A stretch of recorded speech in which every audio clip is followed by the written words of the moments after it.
মানে যে কোনো সোর্স থেকে নিতে পারেন, সেটা ফেসবুক হোক আর ইউটিউব হোক, যে কোনো জায়গা থেকে। আমি দুই জায়গাতেই দিব। আজকের গল্পটা হচ্ছে হাসান হাফিজুর রহমানের আত্মজা ও একটি করবী গাছ। দেখেন এইখান থেকে একটা প্রশ্ন দিয়েছিলাম যে হাসান আজিজুল হকের আত্মজা ও একটি করবী গাছ, এই গল্পের মূল বিষয় আলোচনা করো। দেখতে স্যার আমি কিছু দেখতে পাচ্ছি না, শুনতেও পাচ্ছি না। আচ্ছা, আপনি কে? আপনি নাসরিন আক্তার, আশা করি দেখার, দেখতেও পাওয়ার কথা, শুনতেও পাওয়ার কথা, কিন্তু কেন পাচ্ছেন না এটা আমি বুঝতেছি না। নাসরিন আক্তার, আপনি দেখতেও পারার কথা, আপনি শুনতেও পারার কথা, আপনার মাইক্রোফোন অন আছে। আমি দেখতে পাচ্ছি এখান থেকে আপনার ভিডিও দেখা যাচ্ছে, মানে আপনি আমাকে দেখতেও পাচ্ছেন এবং শুনতেও পাচ্ছেন। আর যদি না পারেন, এই যে সবাই কথা বললো এই কারণে হয়তো বা পারেননি। যাই হোক, এখন মিউট করে দিয়েছি, আশা করি এখন শুনতে পারবেন। তাহলে প্রশ্নটা হচ্ছে হাসান আজিজুল হকের আত্মজা ও একটি করবী গাছ। মাথায় রাখবেন এটি একটি মুক্তিযুদ্ধ ভিত্তিক গল্প। এই মুক্তিযুদ্ধ ভিত্তিক গল্প নিয়ে হাসান আজিজুল হক এই গল্পটি রচনা করেছেন। গল্পটা অত্যন্ত দামি এবং মূল্যবান, মানে এই গল্পটার গুরুত্ব কিন্তু অনেক। আহ বাংলাদেশ এবং পাকিস্তান এই দুইটা রাষ্ট্র যখন জন্ম হয় 1947 সাল, সেই 1947 সালের রাষ্ট্রের জন্মের প্রেক্ষাপটে এই গল্পটি মূলত রচনা হয়েছিল। হাসান আজিজুল হক বাংলা সাহিত্যের একজন বিখ্যাত কথা সাহিত্যিক এবং শক্তিমান গল্পকার।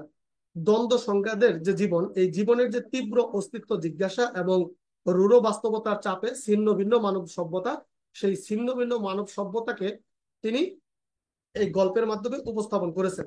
এই গল্পে তিনি একটি প্রকৃতি উপস্থাপন করলেন, একটা প্রকৃতি দেখালেন। প্রকৃতিটা কি?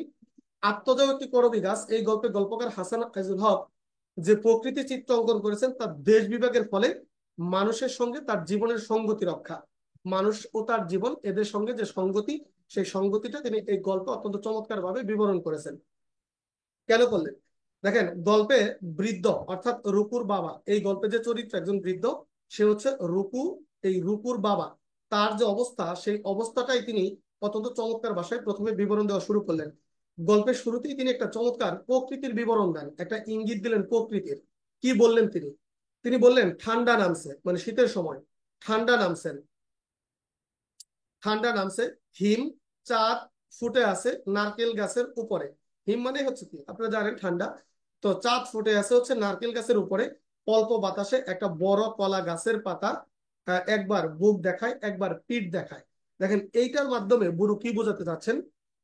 তার জীবন যেমন নিবু নিবু, তেমনি কলা গাছের পাতারও দুইটা রূপ তিনি দেখেন, একবার এ পিঠ আর একবার ওই পিঠ। তার জীবন এখন নিবু নিবু, তিনি বৃদ্ধ স্যার হয়ে আমি গেছেন। কিছু দেখতেও পাচ্ছি না, শুনতেও পাচ্ছি না। আপনি দেখতেও পাওয়ার কথা, শুনতেও পাওয়ার কথা।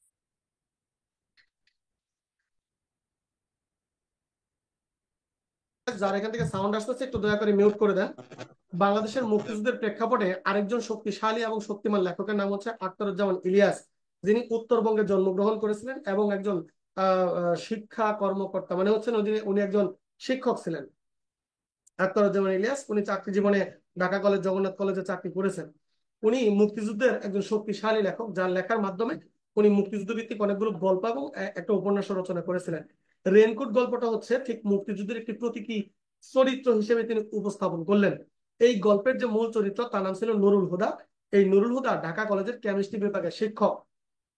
নুরুল হুদা অত্যন্ত সহজ সরল এবং সাধারণ একজন মানুষ ছিলেন। তিনি ঝুট ঝামেলা কখনো পছন্দ করতেন না। তিনি তার চাকরি জীবনে প্রথম দিকে থাকতেন মালিবাগে। এই সময় মুক্তিযুদ্ধ শুরু হয়েছিল। তো মালিবাগে থাকা অবস্থায় তার একটা শ্যালক ছিল, নাম ছিল মন্টু। এই মন্টু মিয়াকে সে হচ্ছে মুক্তিযুদ্ধে পাঠায়। মন্টু মিয়াকে মুক্তিযুদ্ধে পাঠায়। এই মন্টু,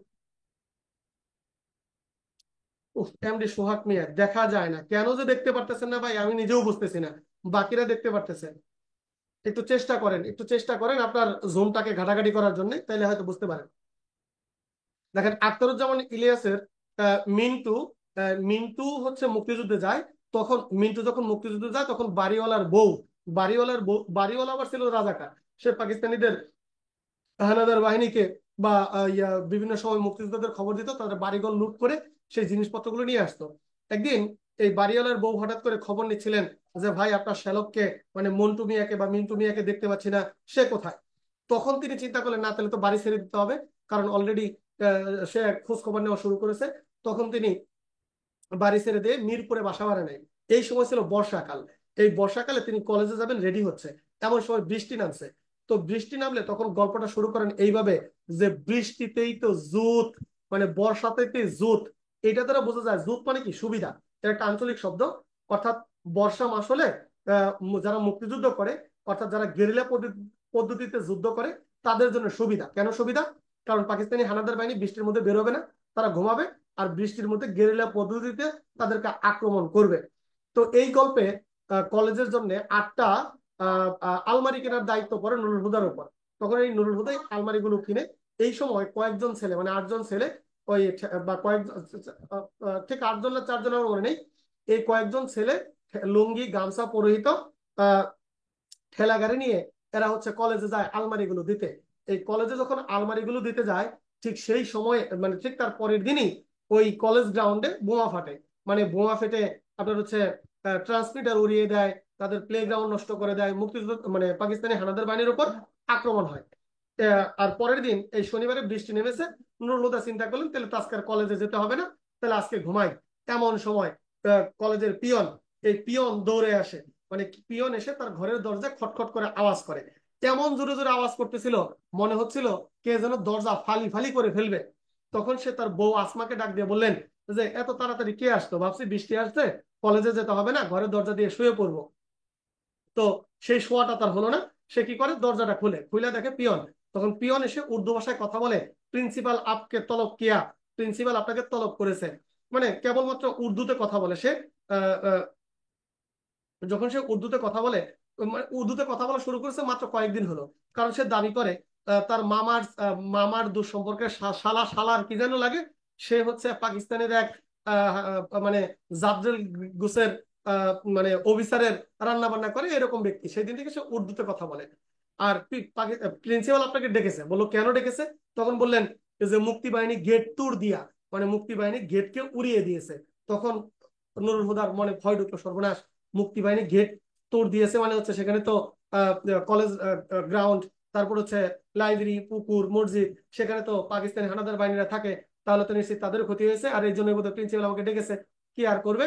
এই মিন্টু মিয়া তখন, সরি ওই নুরুল হুদা, এই নুরুল হুদা তার শালকের রেনকোটটা গায়ে চাপে।